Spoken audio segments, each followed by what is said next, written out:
I'm Ben Townley. Now we're going to take a look at the highlights of the races.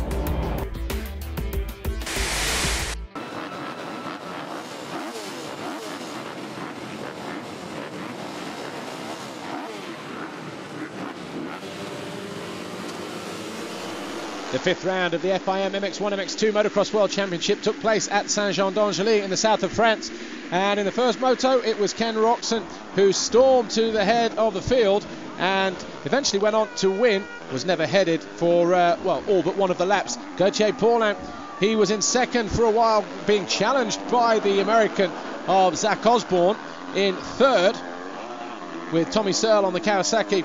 Well, he made a difficult start for himself as Herlings crashed out late on in the race. Herlings had been holding a fourth place finishing position until that moment. Tommy Searle, though, after starting in seventh position, found his way up into fourth, demoting Arnold Tonus along the way. Tonus would eventually finish in sixth place.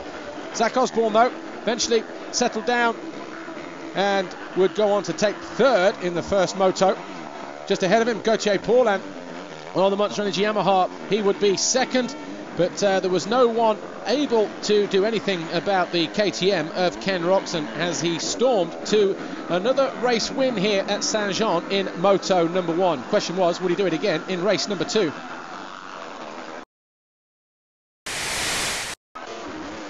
In MX2, the second and final moto of the day got underway. All eyes again on Ken Roczen and Tommy Searle as they went through the first turn in first and second position. But on the first lap, Ken Roczen had this spectacular crash. He scrubbed his way off the back of the bike, did a backflip, landed in quite a dangerous position on the other side of a blind jump.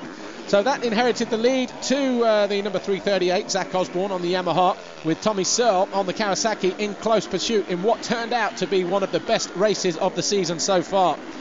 Jeffrey Herlings, well, he'd found himself closing in on this battle as Tommy Searle went through into the lead. Herlings found a way from third to first in the space of a couple of laps, so we had a new race leader. Herlings from Tommy Searle.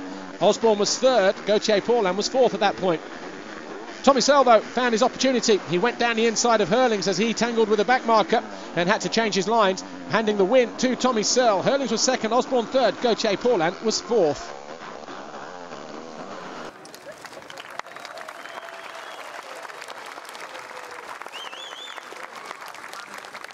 Pour le team manager, voilà, Francis Frossard va vous demander de récompenser à votre tour.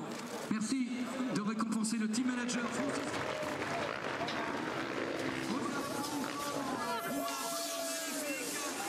Un podium extraordinaire avec la France des États-Unis. 15 secondes. 15 secondes. 15 secondes.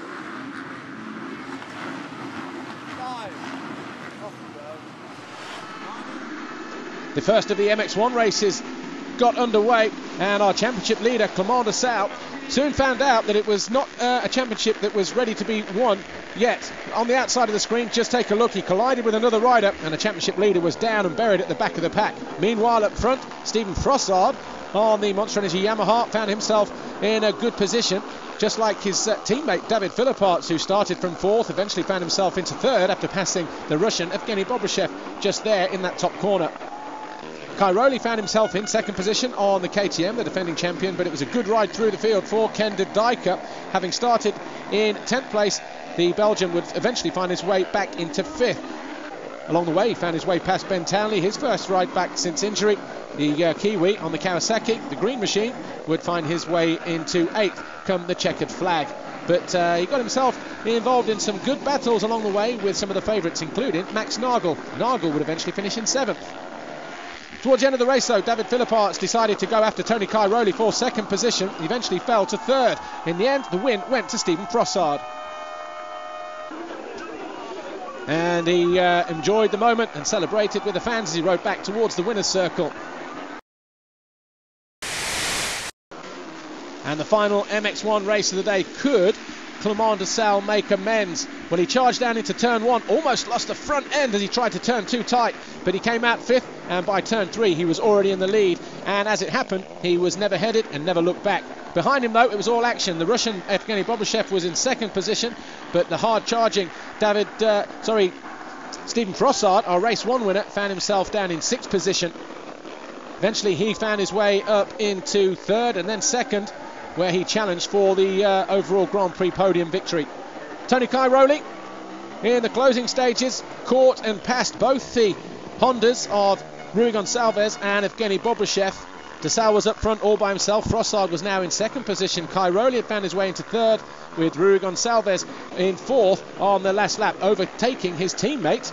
But this was when Cairoli went through into third position, passing Rui Gonçalves. The checkered flag went out to Commander Searle. He won the race. Frossard won the Grand Prix.